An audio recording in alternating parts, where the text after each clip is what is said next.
Hi friends, welcome to our channel. ఈరోజు మన topic Ravindra Jadeja.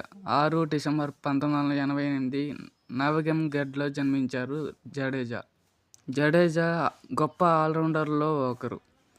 Jadeja test ఫార్మాట్లో 80 మ్యాచ్లు ఆడి 3,370 రన్స్ చేశాడు. ఓడిఐ ఫార్మాట్లో 204 మ్యాచ్లు ఆడి 2,806 రన్స్ చేశాడు. టీ20 ఫార్మాట్లో 74 మ్యాచ్లు ఆడి 515 రన్స్ చేశాడు. ఇంకా ఐపీఎల్ ఫార్మాట్లో 254 మ్యాచ్లు ఆడి 3,260 రన్స్ చేశాడు Jadeja. Jadeja international bowling career చూసుకుంటే టెస్ట్ ఫార్మాట్లో 323 వికెట్లు, ఓడిఐ ఫార్మాట్లో 231 వికెట్లు, టీ20 ఫార్మాట్లో 54 వికెట్లు, ఇంకా ఐపీఎల్ ఫార్మాట్లో 170 వికెట్లు, మొత్తం 778 వికెట్లు తన ఖాతాలో వేసుకున్నాడు sir Ravindra Jadeja. Ravindra Jadeja international centuries పరంగా చూసుకుంటే టెస్ట్ ఫార్మాట్లో 4 సెంచరీలు తన పేరు మీద ఉన్నాయి.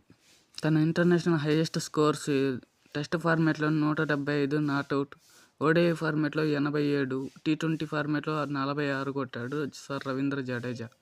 ఐపీఎల్ కెరియర్లో సిఎస్కేకు ఎంతగానో రాణిస్తూ వికెట్లు తీస్తూ మంచి ఆల్రౌండర్ ప్రదర్శన ఇచ్చాడు sir Ravindra Jadeja సిఎస్కేకి.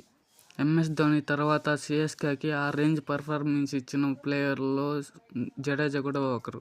Jadeja T20 ఫార్మాట్లకి good bye చెప్పేశాడు. ఇంకా టెస్ట్ అలాగే ఓడిఐ మాత్రమే ఆడతాడు. వీడియో నచ్చితే లైక్ చేయండి.